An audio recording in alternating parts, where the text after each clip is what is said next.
Good afternoon, everyone. Once again, this is David Stearns from Haley Marketing Group, and welcome to today's Lunch with Haley webinar. Today is our annual Staffing World recap, and I'm very excited to have the opportunity to try to tell everybody all the things that we saw at Staffing World. Today's call, in addition to me, you're going to hear from Mandy, Keith, Paula, and Ryan, who were all with us at the Staffing World Conference. The only person who was there and not here today is Brad, our Director of SEO and Social Media, and he has been shipped off to the Healthcare Summit, which starts, I think it started yesterday, in Chicago. So I've got Brad's notes, so sometimes I will be David and sometimes I will be Brad. But what we're going to try to do today is do our best to convey as much as we can about what occurred this year at Staffing World, and it was a great conference. Now, throughout this event, we will be live tweeting, so if you have comments to share, questions to ask, you can use the questions window in GoToWebinar, and please share on Twitter and let other people know your thoughts and inspirations about Staffing World. All right, so what went on this year in Orlando? Well, it was a terrific event, and we're going to try to give you highlights for just a few things. We're going to talk about the keynote sessions that we were able to go to. We're going to talk about some of the breakouts, at least those we were able to get to. We're going to give you a little picture of our Innovations Day Live concept and what happened in the Expo Hall. Everyone will share some of the lessons that they learned at this year's event. And then we'll wrap it up with some very special congratulations. We had quite a number of clients that were award winners at this year's Staffing World, and we'd like to recognize them. So to kick things off, let's start with the keynote, which was Tuesday afternoon. And Mandy, if you wouldn't mind jumping on and introducing us to the Art of Vision. Thanks, David. This is a great way to kick off the conference. Author, artist, and entrepreneur Eric Wall combined live art creation with traditional speaking to bring out his concept of unthinking, which is a blueprint for leveraging creativity in business. And if you take a look at the image there on the screen, you can kind of get an idea for what he did. He had these 4 huge canvases, and in a very short time, he created 4 masterworks. And that first picture there that you see of Bono, he created that in about 3 minutes, which I really find amazing. He kicked off his presentation by explaining that creativity isn't something that you're born with or without. Everybody's creative, but the sad truth is that the older we get, the more that this creativity wanes. As preschoolers, nearly 100% of us believe that we can draw. If you go into any preschool and you ask the kids, hey, can you guys draw? Everybody shoots their hands up. But by the time we reach high school, only about 10 of us believe that we can. I'm sorry, 10% of us believe that we can. And by adulthood, that percentage plummets to almost 0. The question is, did we really lose our artistic ability somewhere along the way? Or is it something else? Why does the creative river run dry? There are 3 primary reasons. The first one, a lot of it has to do with our own perceptions. Over the years, we've simply talked ourselves into believing that we're not creative. Or we may just be out of practice. As adults, most of us spend about 90% of our work time problem solving in the left brain, which is the rational side. So if you don't use that creativity, you're going to lose it. And finally, fear, and this is an acronym, F-E-A-R, for false evidence appearing real, holds us back. When we share new ideas, we run the risk of failing or actually, looking like fools, and nobody wants to do that in the workplace. So fear can paralyze the strategic creative process. It can even kill performance or take away our ability to create under pressure. So how can we retain this ability to creatively overcome staffing challenges? And he gave 3 ways to do this. First, he challenged us to unthink and literally reprogram our minds to get rid of those restrictions, regulations, and conventional ways of thinking about our industry. Instead, he challenged us to look at our clients and candidates as blank canvases, and our opportunities with them are limited only by our own imaginations. And finally, he stressed the importance of creating emotional connections to build customer loyalty, specifically through social media. And his final thoughts were that, once again, creativity is not something that you're born with or without. It's a practice and a disciplined skill to be developed like any other. And it's literally critical to our business success. According to Eric, creativity is one of the best tools we have to stand out from the pack, to innovate, and to drive organizational excellence. And I'll kick it back to you, David. Thanks, Mandy. And I wish the picture that we could see on the presentation was a little bigger. Those paintings were huge and absolutely stunning. And then I was shocked when Eric said he doesn't sell them. He gave one away to somebody in the audience. I think he hid another one in the hotel for someone to find. And use social media, right. And then lastly, he donated one to ASA to use as a fundraiser, and I believe they raised $7,500 for a very worthy charity for just one of those pictures. Cool stuff. Thanks, Mandy. Sure. All right. Well, I'm going to jump on to our next keynote, which happened on the second day of Staffing World. And it's an author you may have heard of, Patrick Lencioni, who wrote a book called The Advantage and I think it was the 5 Dysfunctions of a Team. Really, really good information. And what Patrick presented was how organizations can build a truly unbeatable competitive advantage by focusing on an area that 98% of us don't focus on. And what he talked about is organizations that want to maximize success, they do 2 things. They have to be smart and they have to be healthy. And by smart, he means the strategy, the marketing, the finance, the technology, the stuff where we spend all of our time, how to sell, how to service. He said most businesses spend 98% of their time on the be smart. But it's the be healthy component that really can make a difference. It's having a high-functioning team with minimum politics, minimal confusion, high morale, high productivity, and low turnover. And most of Patrick's presentation was trying to summarize his book and teaching us how to create a healthy organization. Now, in the presentation, he covered 4 disciplines to creating a healthy organization. The first discipline is to build a cohesive leadership team. And he talks about the role of the leader has to be to create a team that has real trust, where people can speak openly, where they can share negative things, where conflict, creative conflict is encouraged, not infighting and backstabbing, but the kind of conflict that leads to better solutions and challenging of ideas.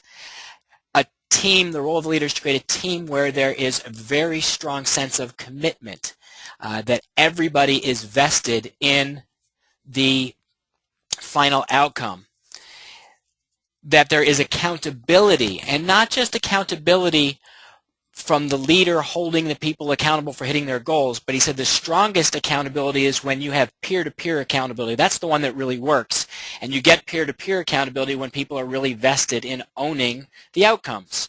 And then lastly, the highly functioning team is one that is focused on a collection of outcomes or that drives results. And it's the leader's job to create that trust, to encourage the productive conflict, to create the commitment, to build an environment where the accountability is held, and to drive the results. That's the leader's role in building a cohesive team.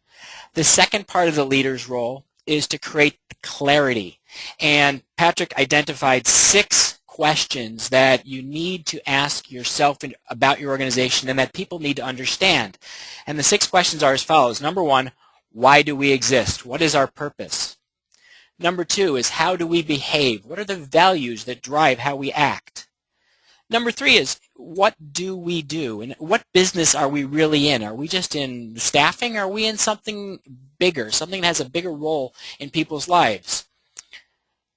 Number 4, how will we succeed? What is the business's strategy for beating the competition, for growth, for success? Number 5, what is most important right now? Taking that big picture strategy and breaking it down to what do we need to do next, and does everybody understand it? And number 6 is who must do what? Clearly defining roles and expectations. And so that's the first 2 steps, creating the team and creating clarity. And the third and fourth step were really about communication, communication, communication.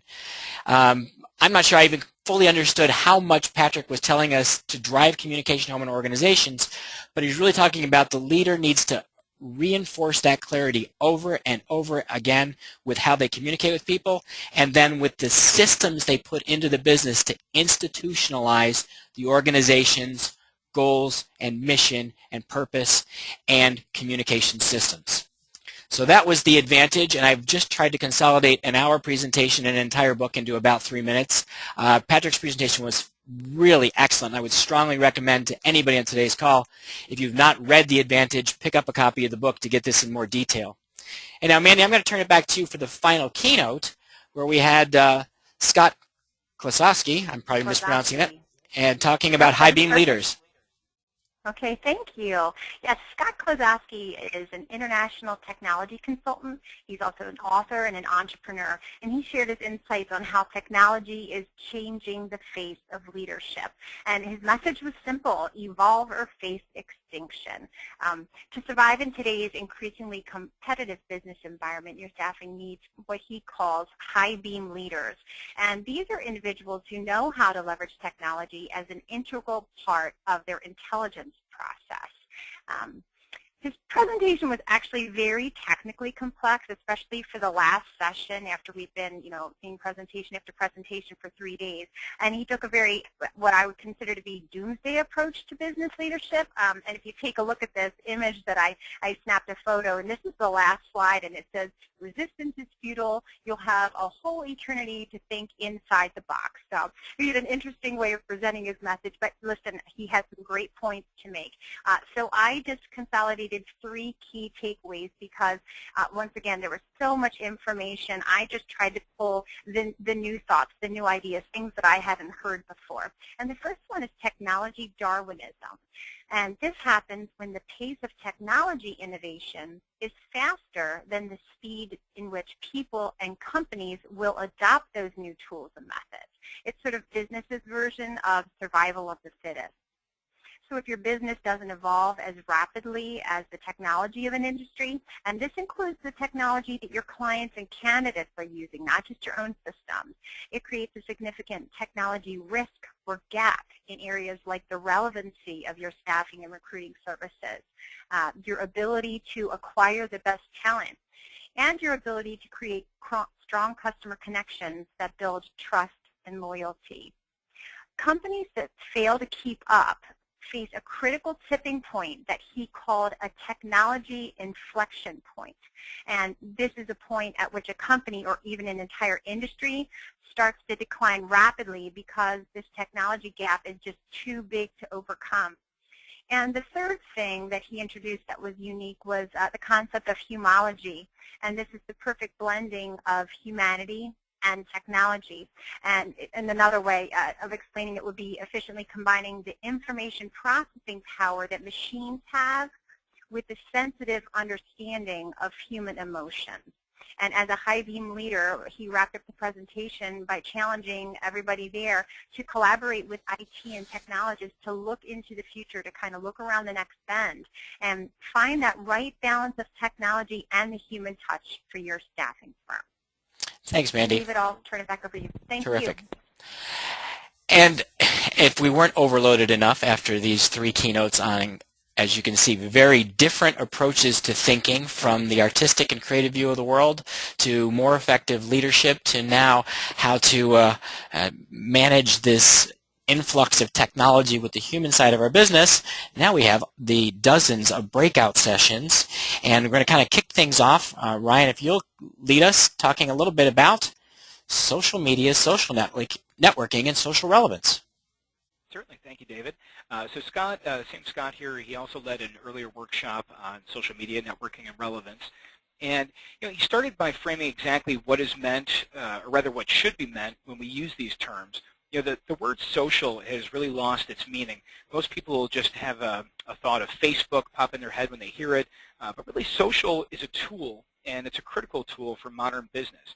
It changes how we find prospects, it can tighten relationships, and dramatically expand reach while lowering costs.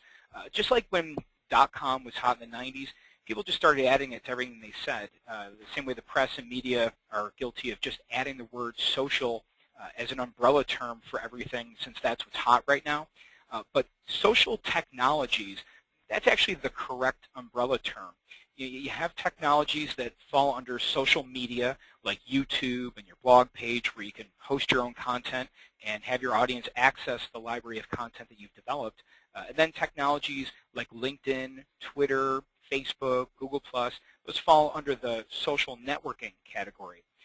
Social relevance, that's what someone finds out about you and your services in a search, and they can essentially come away with 3 impressions once they're done. They're listed here: a good impression, a bad impression, or the impression that you are not important enough to find at all. And the second and the third are equally as bad. Even though many people seem to prefer invisibility, they're equally as bad for your business. So Scott posed the question, how do you find your organizational voice and build a great reputation that drives your social relevance? And I gave some good points to this, good questions to ask. First, you want to step back and re-architect your online voice. Who are you talking to? Identify your audience. What tone will you use? What frequency will you communicate with? What channels will you use? What mix of content is appropriate, and where are you going to get that content from? How will you measure the success of the campaigns? And how can you amplify the voice that you use? And the key in all of this is creating content that is valuable to other people. That means finding the intersection between what I want to say and what they're actually interested in, and delivering that information. Scott referenced a study where companies were asked what their biggest challenges are in content marketing, and they gave the following answers. 36% said their top challenge was having trouble producing enough of it. 21% said that they struggled in making the content interesting. 20% said it was getting the budget for it, and 11% said it was getting C-level buy-in. So the big takeaway from this session for me was 60 to 70% of the buying process is performed without the involvement of the seller. So if your prospects find you early in the process, you become a trusted advisor. If they find you late, you become a bidder. So increasing your relevance and your attractiveness online is critical if you're going to compete in today's environment.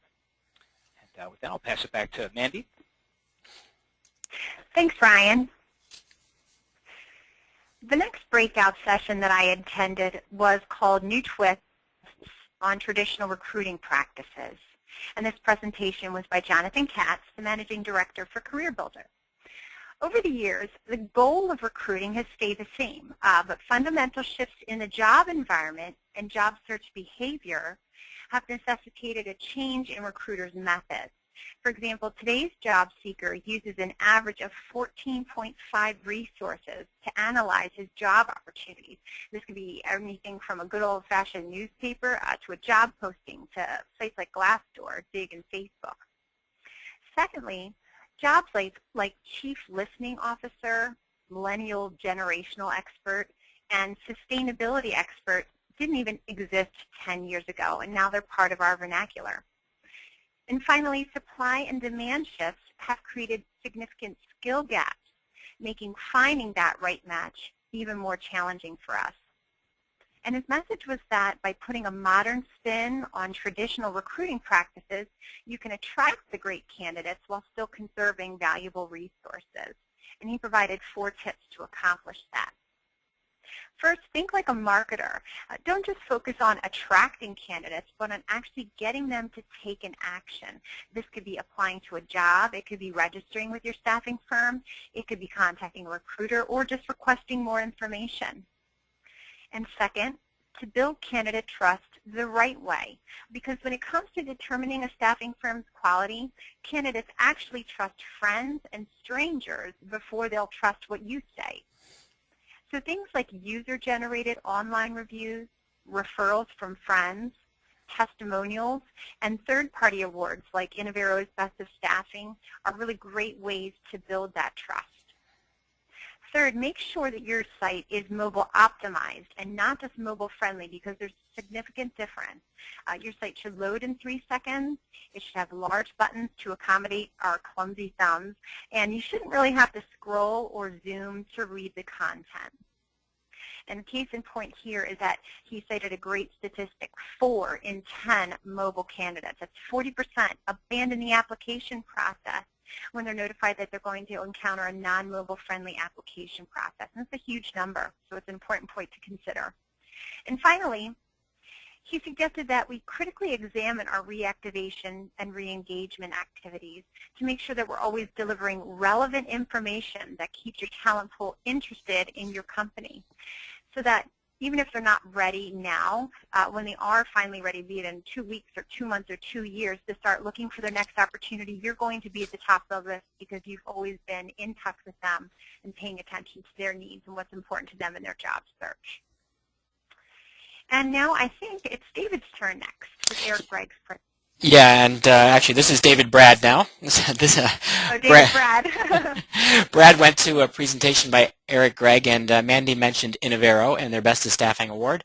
And Eric is the CEO of Innovero, and he did a presentation on what the field isn't telling you based on research that they have done with clients and candidates in the staffing industry. So really, these are the 5 things that plague your profitability and limit your growth, but as the owner, you may not be hearing about them.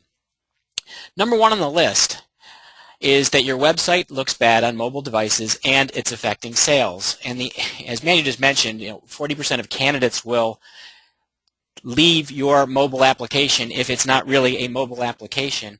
What was really amazing to me about the data from this presentation is that only 1 in 4 staffing executives have ever looked at their website on mobile.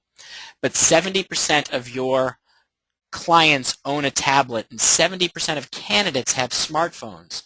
Your audience is using mobile to look at your site, but for many staffing companies, you're not. The second thing is your clients and candidates think your staff is too pushy. Sorry, staffing industry, but that's what the data said. The perception of the staffing industry is that we're pushy and we are not responsive enough. The survey that Innovero did found that responsiveness is the most valued attribute in a staffing firm, and the lack of responsiveness is the biggest mistake that bad staffing firms make. So look at how fast do we get back to people when they call in, particularly the candidate side. How do we deal with communication with those candidates when they're trying to schedule an interview, or even harder, when we've interviewed somebody and we don't have a job for them? I know I've seen way too many staffing companies where the recruiters don't want to take the call or respond to the email because they don't have anything good to say. And that creates the perception that all we care about is ourselves, and this image of being pushy and non-responsive. Number 3 on the list is that few clients and candidates believe your internal staff, and this kind of goes hand in hand with number 2, but only 4% of hiring managers and candidates reported trusting an ad from a staffing firm. Yet nearly 80% trust referrals from others, and it kind of goes back to both Ryan's breakout session and what Mandy was just talking about. This is the importance of social. This is the distrust people have, not just for the staffing industry, but for all sales and marketing. We're kind of trained to try to block things out, but we trust referrals, which is why it's so important from a marketing and a social media perspective to be having that positive voice, to be having that positive reputation, and to be having others refer us. Number 4. This one was a little disheartening. Client loyalty is lower than ever, and candidate loyalty isn't much better. The staffing industry had actually picked up quite a bit a few years ago in terms of the net promoter score that they received from employers who use staffing firms. But it's been falling steadily since 2009, and part of that's business picked back up, and so as staffing companies, we can be a little more selective about who we work with. But at the same time, our service tends to fall when we get into that market because candidates are getting harder to find, and we don't have great answers to every client, and sometimes we're just too busy to get back in touch. Well, the average staffing firm net promoter score has fallen to 8%. That's abysmally low. Compare that with the companies that won the Best of Staffing Award. They were a positive 68%. So they are orders of magnitude better than the average staffing company, and we need to do much more as an industry to build that loyalty by improving the perception of quality and responsiveness. And that ties directly to the 5th point. The staffing industry's quality control process is severely broken. For organizations that conduct 3 or 4 check-ins after a candidate is on assignment, those are the companies with the highest levels of customer satisfaction. Yet 44% of staffing companies do not even have quality assurance metrics in place. and 40% of candidates get no interaction from the staffing company while they're out on assignment. So take a look at your QC process. What are you doing on those arrival calls, on those first day calls, on those calls throughout the assignment, not just to the employer, but to the candidate, to provide the perception of a much higher level of responsiveness and much more attentive level of service. And with that, Paul, I'd like to turn it over to you as we talk a little bit about unselling. Well, thanks, David. This is a nice segue into the session I attended. It was called Unselling, the less you sell, the more you win. And this presentation was put on by Peter Bork, who's the founder of Better Way Sales Strategies. He started out by defining the cold, hard reality about the narrow line on why the majority of the time our sales teams lose business. And it's almost never purely about price. Even though this is what you're being told, it really is just an easy way out. Peter also stressed that the more you sell, the less prospective clients trust you and the less prospective clients share and listen to you. So the more you are perceived as a hammer looking for a nail, the less they're going to talk and the less you win. He also suggested that the sales process is really just a series of small, polite confrontations, and you should not conform to this. Remember that you are the subject matter expert. Make sure that you consult and solve their issues without selling. Consulting is all about properly assessing the client's business priorities and problems. It's also about making sure that you provide insight, advice, and counseling. Also make sure that you help the client assess any alternative approaches and solutions that's helpful to them. He suggested that unselling and the principles of consulting is about a mindset. And the 7 principles he suggested were consult or sell. It's really very difficult to do both. Make sure that you create trust between you and the client. And then mean what you say and say what you mean. Just be very honest. And getting bad news early in the conversation is good news. Address it early on and solve it, or know when to actually walk away. The client's success is what really matters, and just start to help. Focus on their success, not yours. If you're interested in more information, the link at the bottom of this slide is a free download to the ebook, and it can be found at complexsale.com, Unselling. Thanks, Paula. Thanks, Paula. I think that I'm up next. You are. Okay, great.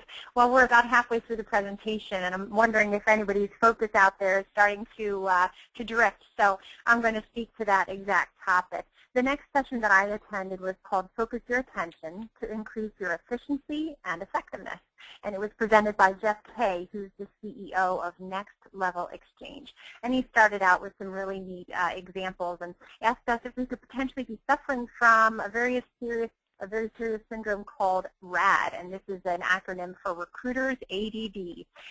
And classic cases present themselves with the following kinds of symptoms. For example, finishing a 9 or 10-hour workday and just being a little surprised by how little you actually checked off your to-do list. Or constantly checking your email, text messages, and LinkedIn account throughout the day. Or having a to-do list of really important items, but often finding yourself too distracted by other urgent activities to ever get to them. Or finally, priding yourself on being a great firefighter. And this is something that a lot of people are proud that they're able to do, but it might actually be a symptom of a larger problem called Recruiters ADD. So to turn this around, Jeff provided a 10-point system for increasing your focus to make you a more efficient and effective recruiter. And his comments in this presentation were specific to recruiting, but actually I found them general enough to be applicable to my job and my role. So they might be valuable for other people within your organization, not just recruiters. So I'm just going to go through these one by one. The first one is to create a time budget and log. First, decide how much time you want to dedicate to each domain in your life. This could be things from sleeping to working to hanging out with your family and friends to recreation and exercise. And then actually tracking those activities for a week. And then go back and compare it to your budget to see if how you're actually spending your time aligns with or is different from how you want or need to spend your time. Second, learning how to categorize your activities. And this involves distinguishing between urgent and non-urgent activities, which is how time-sensitive your tasks are, as well as critical and non-critical activities. And this is the level of importance of those activities. So the better you categorize and manage your time, the more you will ultimately have to devote to those things that really matter to you. Number 3 is planning to plan. And this means to create a daily plan that gives you adequate time to devote to each task that you need to complete. It includes things like pre-scheduling your administrative time, pre-scheduling time to make phone calls, and even pre-scheduling time to check your email and to read during the day. These are things that all of us need to do. They're important activities, and we need to make sure that we set aside time to do those. Number 4 is creating time chunks or zones. And task switching really kills productivity. So he recommends that you group like activities together throughout your day, and then that'll increase your efficiency for each short chunk of time that you're working on it. And number 5 is put in the big rocks first. And this means that you should complete your highest priority and, yes, your least favorite but yet important tasks that you decide from point 2 first. He also recommends that you make appointments with yourself, because just because you're not in a meeting with somebody else doesn't mean that the activity you're working on doesn't require your full focus. Number 6, loosen the electronic leash. And everybody loves technology, and technology certainly isn't bad in and of itself, but it can cause stress and even depression if you're continually connected. So he recommends that you selectively disconnect to increase your focus, especially when you're working on your highest priority tasks. Number 7 is to minimize multitasking, and he shared a great quote from a Wall Street Journal article, quote, "Multitasking makes you stupid," end quote. I love that. There's substantial time and concentration loss involved when you switch tasks. Every time you try to refocus your attention, there's always that brief catch-up period when you say, okay, well, what was I doing here? Well, what was I doing there? So he really recommends to just eliminate multitasking, just do one thing at a time. Number 8 would be to educate your environment. And he recommends that you speak to coworkers, employees, and even your family members about the changes that you want to make. And to also make coworkers aware of your scheduled what he calls platinum hours, and these are times that you set aside that you're going to disconnect from technology, and if you have an office door, you're going to close it so that you're not available for interruptions. And just by taking that time for yourself, you're going to be able to focus much more, and you're going to get your work done a lot more quickly. Number 9 is practicing mindfulness. And this is a simple message. Wherever you are, be there at that time. And he said that we should engage in whatever practices work for us, be it yoga, deep breathing, meditation, or any other kinds of focus activities to keep your full attention on what you're doing right then and right there. And number 10, he wrapped it up by telling us to strive to create an integral life. And by increasing our focus, we're going to become better plate spinners and really create the right balance among the things that are important to us. And once again, these could include not just work, but family and friends, your spirituality, your personal and professional development, work as well, physical activity, and even the occasional self-indulgence. Because a well-rounded person is a happy person, is a more productive person. Awesome. Thanks, Mandy. All right. And then back to me. I had a really honored to have the privilege to attend a very special VIP event with Patrick Lencioni. They had an invitation-only follow-up to Patrick's keynote, and I really wasn't sure what to expect when I arrived at the meeting, and it turned out Patrick just stood there with a microphone and said, okay guys, this is Q&A time. And he let the audience ask anything they wanted to about organizational health. And I'm going to go through a few of the questions that came up and some of the responses that Patrick gave. So the first one was, all right, how do you really create this culture of trust and honesty with your senior executive team, and then also how do you push it down to the organization?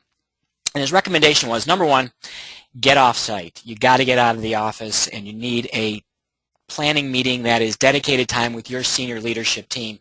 And what you're going to do is you're going to go through the first 2 items you see on that diagram, the 5 steps I listed earlier to building a cohesive leadership team, and the 6 steps for creating clarity. He suggests you start the meeting with an exercise to ask each person to talk about the biggest challenge of their childhood. You've got to get people out of their comfort zone right away and recognizing it's okay to take some risks. He also recommended, and he was a big proponent of doing a Myers-Briggs or similar type of analysis so you understand how people think. I know I'm a big fan of disc testing in a similar manner to know the way people approach the world and how you can best interact with them. Then after you've done this kind of introductory work, then you discuss the business issues. Then you go through steps 1 and 2 of the process, and you end the meeting with a really interesting exercise, which he called the personal strength and room for improvement exercise. And what he said is everybody in the room goes around and you, on a piece of paper, write down the one strength you admire most about every other person in the room. And then you also write down the one thing that you believe that each other person in the room most needs to improve. Now here's the tough part. Then you discuss them and you present them in front of the group. Tough to do. The positives everybody's happy about, the negatives not so much, but he said that's the kind of things you need to do to build a trusting culture.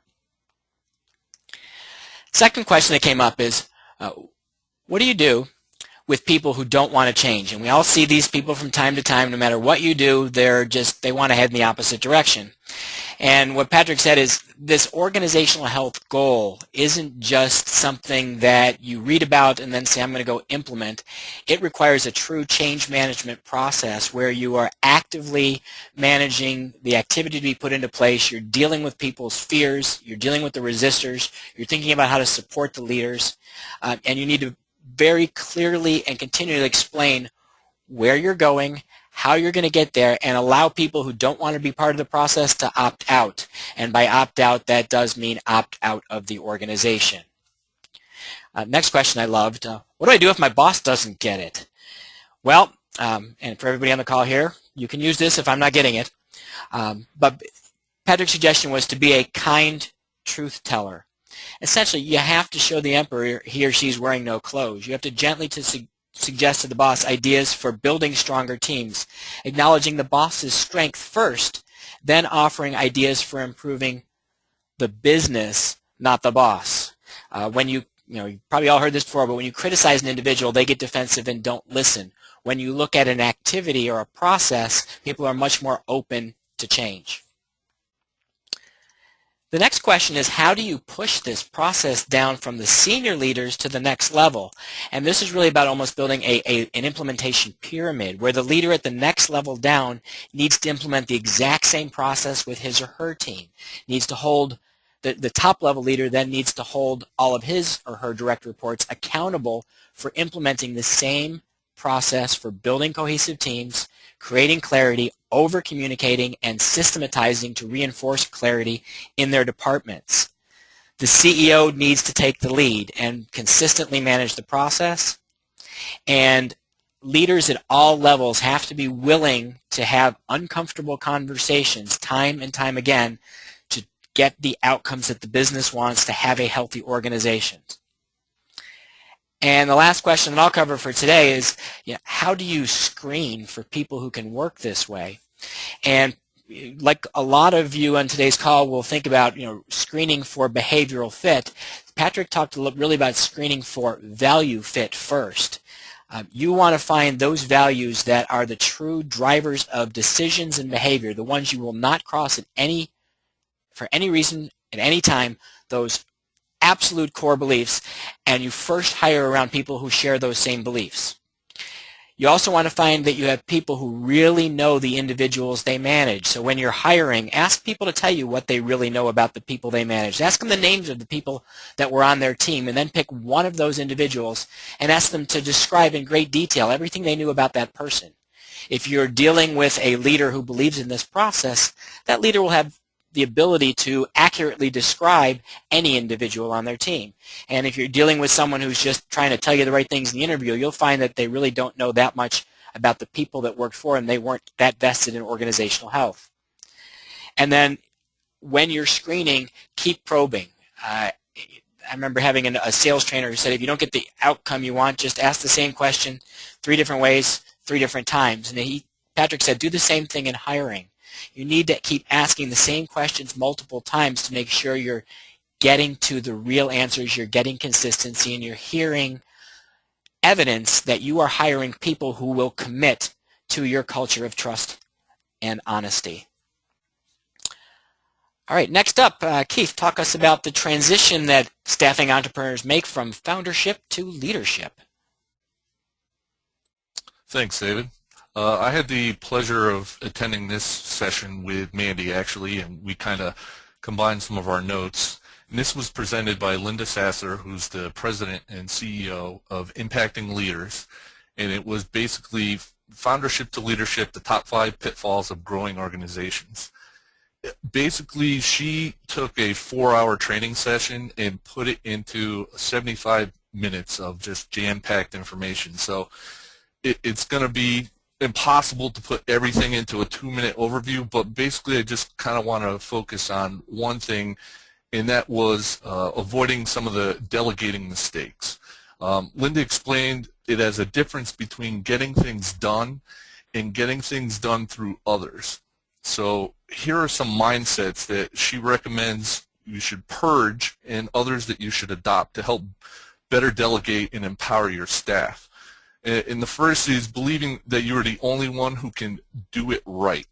So instead of that thought process, creating a safe environment where employees can learn and grow by turning mistakes into teaching moments. And the second one is believing that how much you do determines your worth. And again, changing that negative thought process and instead changing the scoreboard. Instead, judging how you're worth by how much you grow others' talents. So instead of changing how you benchmark different things, and that was a big thing that she focused on.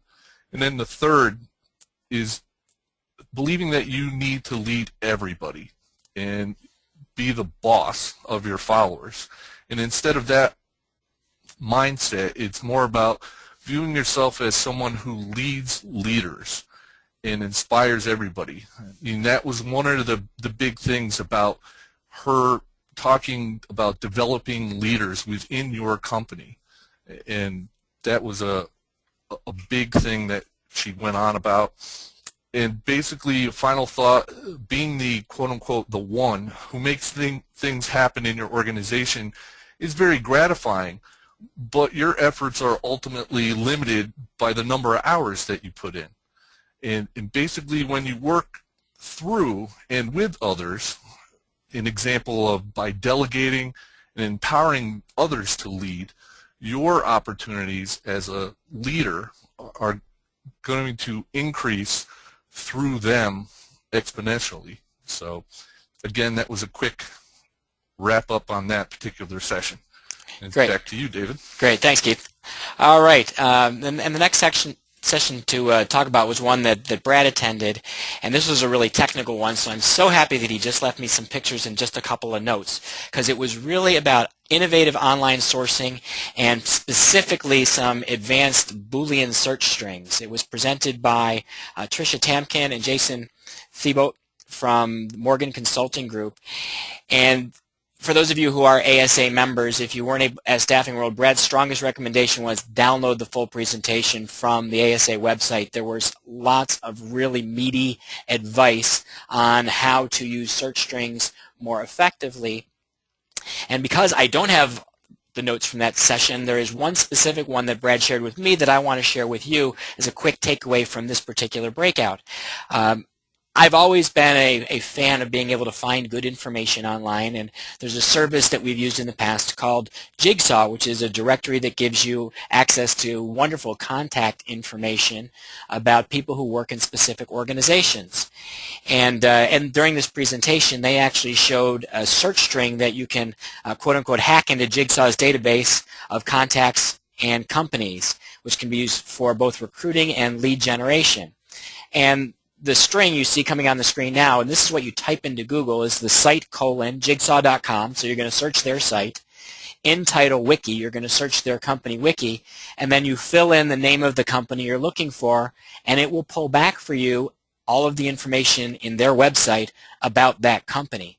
You'll get a sortable database of contacts at the organization you're trying to reach. These kinds of search parameters in Google, and this is again why you want to get the full presentation, can greatly enhance your direct sales ability. That in conjunction with a tool like LinkedIn to then go connect with these people give you unparalleled ability to do direct selling and then also direct marketing. We talked earlier about social media and about creating the right impression, and Ryan talked about leading the conversation by being early in the decision-making process.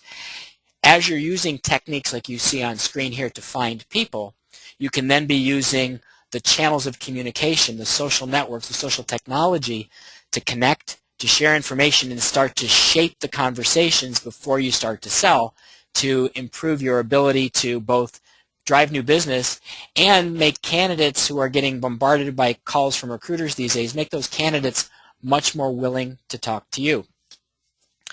All right, and we have one last presentation to go, and I saved probably, I'm not going to call it the best because it definitely wasn't the best, but maybe the most confusing and most germane for last, the Affordable Care Act.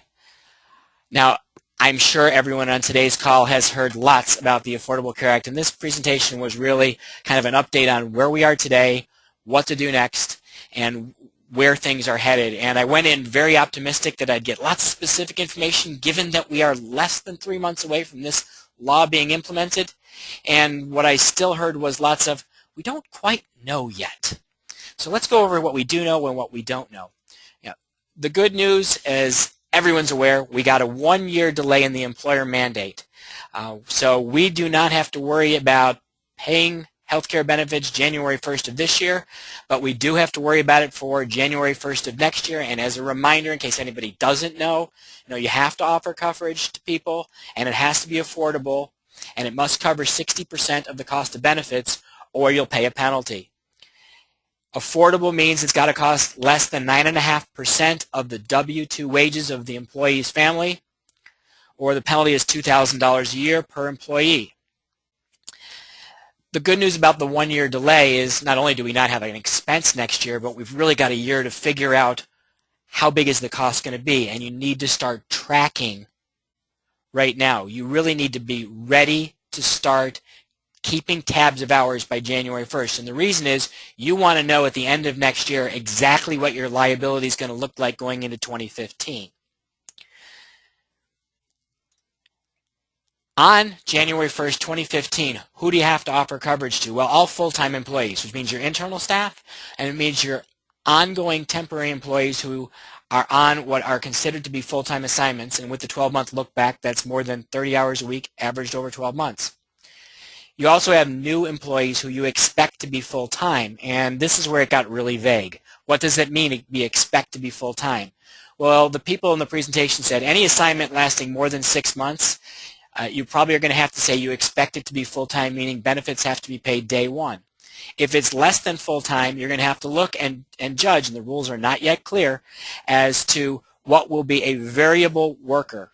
And if it's a variable worker, then you have the ability to monitor that person's actual hours to determine whether or not they're full-time over a specific period of time. So I'm not a lawyer. I'm not going to try to pretend to be a lawyer. If you have not talked to your benefits carrier about this, you're really late in the game. If you have not talked to someone you need to, there, people at the assurance agent, people at Essential Staff Care where they're doing presentations, they were excellent in terms of their advice. I would contact them. A couple of other things, though, that I took out of this is more good news. I didn't know, and it was an eye-opener to me, is you can offer different plans to different people. So you could have an internal plan for your staff and a separate plan for your temporaries as long as both plans are fully insured. There are currently plans that are being designed for temporary employees, but as of the time of the presentation, none of them are ready, which is good since now we have another year for them to get the plans ready so that you can offer coverage to your employees. Also, employee contributions may have to vary based on wage rates earned by your employees. So your lower earners, you may have to have a different contribution for them than your higher wage earners. And one very good thing is co-employment liability should not be an issue for your clients. I guess that's good for the client, not so good for you. The burden's going to be on you as a staffing company. A specific question came up, what if we use a PEO service to mitigate that? And the answer was the liability is still with the staffing company. The big thing, maybe the single biggest thing that I took out of this particular session was now is the time to start setting expectations with clients. Make it clear to your clients that there's going to be an increase in cost coming. And because of the nature of the rules and the nature of your workforce, there is absolutely no way for you to be able to determine your specific costs at this time. Tell the clients that you can estimate your expected costs and plan on having some sort of a charge you add to your bill to cover those healthcare costs. One gentleman on the panel gave an example of when he moved into San Francisco where they have required healthcare coverage. He told his clients, we're going to have a charge. Here, we don't know what it's going to be. We're going to estimate it at X dollars per hour. At the end of the year, we're going to true up. If we've overbilled you, we're going to write you a check back. If we've underbilled you, we're going to send you an invoice. And to his surprise, most of the clients were okay with that as long as they could see the accounting for what you were doing and they knew you were being on the up and up. His recommendation was to look at the Affordable Care Act the same way. In 2014, estimate your costs, prepare your clients for the new expenses coming in 2015, and then as you get the real data in 2015, you may have to true up with your clients. All right. And with the last 10 minutes to go, we're going to get out of these sessions and talk about some of our other highlights. And Keith, talk to us a little bit about the Innovations Day in the Expo Hall. Sure, David. Basically what we did this year with our booth was learning from past years in terms of showcasing our clients' work. We developed a new layout for our back wall, which you can see in the picture. It was a huge array of our clients' work that we've done. And we basically showcased a number of various Voice Award-winning work of our clients, as well as showcase our newer job board, our talent showcase, and also a number of new starter sites that we have done. We also had an Innovations Day wall where we showcased various questions, and we had people add Post-it notes and everything to the wall underneath those particular questions. Now, granted, in this particular picture, this was the first evening of setup, but the good thing was we were so swamped in our booth with people and everything that actually we didn't get a ton of input on our wall. But I think that's a good problem to have at this point. I think the innovations were mostly conversations because it was absolutely swamped in the expo hall, which was wonderful. All right, guys, we are down to a small amount of time, so we're going to jump forward and share our lessons learned. So, Mandy, if you want to kick us off with your lesson number 1. Absolutely. First one, information is overabundant. I don't think that comes as a surprise to everybody. Every day, we're all assaulted with a barrage of news, surveys, statistics, emails, social media, updates, reports, I mean, you name it. But it's up to your company how you use it. And the companies that are going to thrive are the ones that can filter out the noise and turn a lot of this raw data that we now have into meaningful business intelligence and to use that intelligence to make smarter decisions. Great, thank you. All right, I'm going to take number 2, plan ahead. I was actually talking with one of our clients, and it was the first time they had ever been in Staffing World, and what he wasn't aware of is how fast an event like this goes. And this isn't just Staffing World advice. It's really thinking about any time you're going to go to some sort of event, or even if it's a meeting with the client, the time for the event will go faster than you expect. Know your goals before you arrive, whether you're going to go to Staffing World to learn or meet vendors, whether you're going to the client's first appointment. What are your goals before you arrive? Have them set. Schedule your top priorities well in advance. Now, at Staffing World, what I told this particular company is plan the sessions you want to see. Figure out the speakers you want to talk to. Figure out the vendors you want to visit with and schedule everything in advance, because if you don't, it will be over and you will miss the opportunity. Likewise, if you're going in to visit a client, do the same thing. Know who you're going to meet with. Schedule priorities for you and for the client in advance so you can maximize your time together. And then if you have any extra time, then you fill in with all the little extras. All right, number 3. Yeah, so be concise and more relevant than ever with the time we have left here. I could be really concise and just say buy Scott Wintrip's Sales Yoga book because he gives some fantastic advice on how to be short and to the point. One of them is parachute stories. Always have these ready, just 2 to 3 sentences, short and to the point, either quantifiable, quotable, or comparable, and you want to feature results for your clients, so you put that up front. And he gave great tips on how to do testimonial videos as well. Very simple. Have your clients recite their problem in 20 seconds, how you solved it in 10 seconds, and how things are better for them now in 30 seconds. These videos can be really powerful for sharing on your website or in your email newsletter, and when you give them that format, very easy for them to produce them for you. Awesome. Thanks, Ryan. Paula, number 4? Yep, and to coincide what David said about planning ahead, plan to meet with your vendors. We ran into quite a few clients who came to Staffing World just to meet with their vendors, and as one of our clients put it, this is the only place in the world where I can meet face-to-face with all my most critical vendors. Using these opportunities to push your suppliers to play a more strategic role in your business, and as you're planning for 2014, continue to meet with vendors as they can help you grow your company, and they also may have some new services offerings to share. Awesome. And Keith, number 5. Yes, one of the things that stuck with me was from the keynote that Patrick Lencioni talked about with the creating organizational clarity. And basically, instead of creating, falling back onto your mission statement that your company uses, use these 6 questions to help define your company's focus. Why do we exist? How do we behave? And especially with number 2, he mentioned be willing to be punished for it. And to give some clarity with that, he used Southwest Airlines as an example and brought about how they're best known for their sense of humor as a company and as something, a mandate that they kind of carry over with their company. And they received a letter from an elderly woman who wrote complaining that the humor she took offense to it and everything. And basically, they sent a letter back to her after researching the matter, make sure everything was legit, and basically they said, we'll miss you. And again, it was something that they stuck by that, and I thought that was great. And then number 3, what do we do? Number 4, how will we succeed? And basically with 4, like what are the anchors or the pillars of our strategy? 5, what is most important right now? And then number 6, what must who must do what to make this stuff succeed? Excellent. Thank you, Keith. All right, Paula, let's talk about lesson 6. Yep, as you're maximizing your future sales opportunities, make sure that you secure a list of attendees ahead of time. Plan to meet with people who will be critical to your success. Reach out and connect one-to-one. Be creative. Use other means than the traditional email, such as connecting on LinkedIn. It's more likely going to be noticed. Pre-schedule appointments during the event.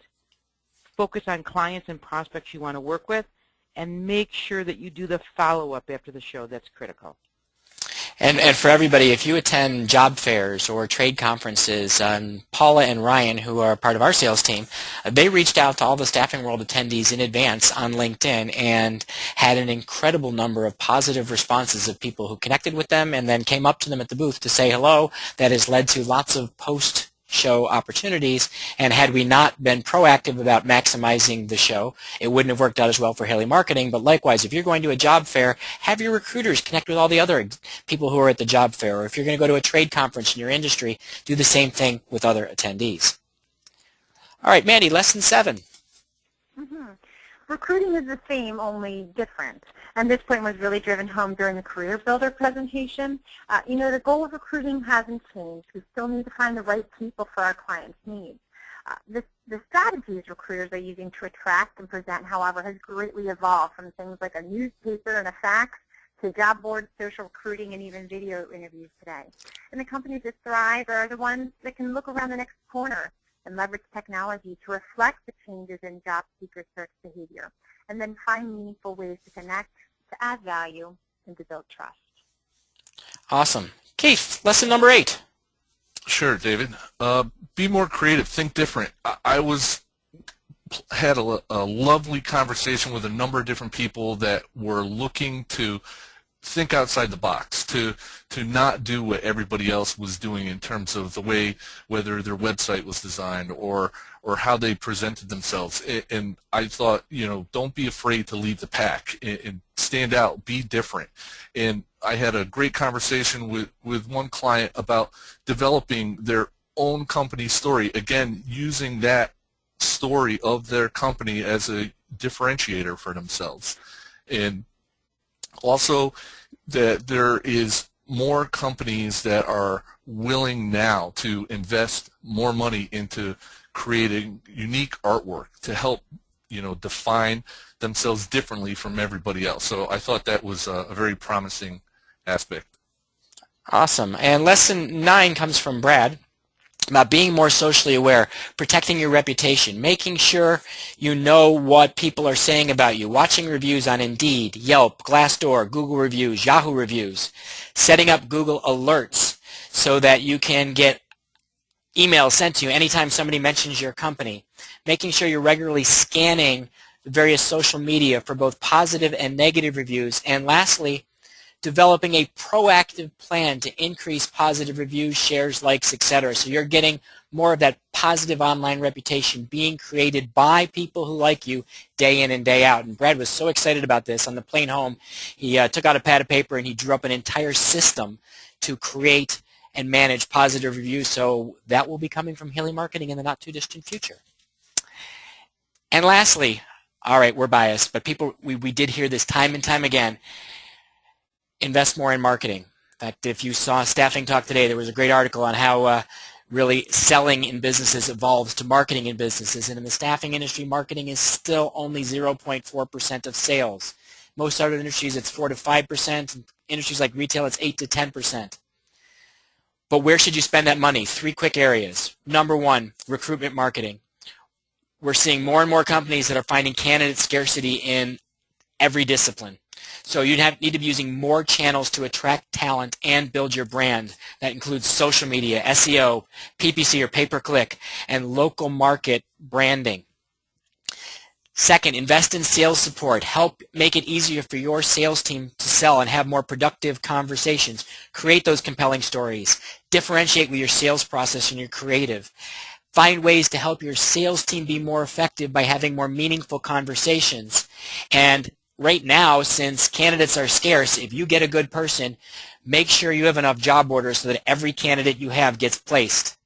And lastly, look at mobile. With the massive shift that's happening in the use of technology, your company's presence must be mobile optimized. All right, and semi-finally, we are, just to let everybody know, we are like 2 minutes over right now the time, but I would like to share a little bit of thanks to many and congratulations to many of our clients. This year was a record year for Haley Marketing clients. We had 7 different Voice Award winners. 2 of our clients won for Best Websites, 2 for Newsletter Designs, 1 for Direct Mail, 1 for Company Identification, 1 for Specialty Advertising, which included the 2013 Best in Class Award. And quick show and tell, we'll flip through them. PSG Staffing in Boston, huge congrats to you guys. Giving us the opportunities to do really creative things with your outdoor advertising. If you're in Boston and you ride mass transit or take a cab, you've probably seen PSG's ads. This was a winner of the Best in Class Award for mid-sized staffing companies. Curzon Staffing and B-Lore Staffing, which is the next slide, won for top email newsletters in the industry. And for those of you using our Haley Mail service, you actually may recognize this. This is one of our Haley Mail newsletters that they use, and it actually was awarded top awards, as was the B-Lore newsletter, for the best email publications available in the staffing industry. And as long as you're not in their markets, these newsletters can also be available to you. Our website winners, congratulations to Future Force Personnel in Miami for their gorgeous new site that features the Miami skyline and a very nice lead-in to their services, their news, their jobs in a very fun to look at, fun to interact with, easy to use website. Congratulations to ABR Employment Services in the category of direct mail. And a lot of people think, direct mail, who's doing that these days? ABR did incredibly successfully. And you see a computer on screen, and you see in front of it a little button. Their direct mail piece talked about, and you'll see in a second their new branding, talked about their ability to provide work-ready talent. And as part of the campaign, the very last step, they mailed out these buttons that would sit on people's desks. You press the button, it takes you right to the screen you see on the website where employers can place an order for talent that is going to arrive ready to work. ABR also won in the category of Best New Website, and here's an overview of their new site. And they won in the category of Corporate Identification, and here's the work-ready talent that I just mentioned, along with their new letterhead. And to wrap things up, our last 2 minutes on, maybe a minute and a half, on ACA.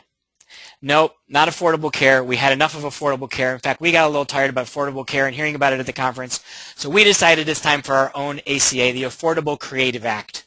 And we came back from staffing room and we said, we got to do something fun with ACA. And so for the remainder of 2013, we're having our own Affordable Creative Act. So if you are thinking about, for 2014, a new website, we just launched our brand new starter site library, and we have our value sites to provide you incredible sites, fully responsive designs, along with free mobile, free setup for your blog, and free content management. Speaking of blogging, social media was so important at the conference, and everybody knows they need to be more active online, but you need content to do it, so we wanted to have a special on our blogging as well, and our affordable social media, so our blog writing services and our social content sharing. When you do those services with us for the rest of this year, we've got free Facebook, LinkedIn, and Twitter profile updates to make sure that everything looks great online as you're sharing content. And lastly, talked about those Haley Mail samples and our email newsletters. If you're interested in the whole idea of content marketing, we had a huge change in our email marketing service in 2013 where it evolved from being mostly emails to really being about content marketing. So we have newsletters. We have hundreds of articles for your website. We produce rich media content, ebooks, and videos that are all part of this program, and content even for your salespeople to use as drop-offs. And for the rest of this year, we're going to allow people to start up for free on a brand new marketing program to get ready for 2014. Okay, thanks for listening to the quick pitch. If you have questions about anything from Staffing World, feel free to shoot us an email. If you have questions about the Affordable Creative Act, love to tell you more about the services. Just give us a shout. And if you're just interested in more great marketing ideas, join us in just a few weeks on Thursday, November 14th. Dan Fisher from the Menemsha Group, who is a trainer, sales trainer, primarily in IT, is going to be doing a session for us on strategic selling for IT, engineering, and professional staffing. Dan's got some great ideas, and I think you're going to love his presentation. So we'll look forward to seeing you at the next Lunch with Haley event. And guys, thank you all very much for being part of today's Lunch with Haley webinar.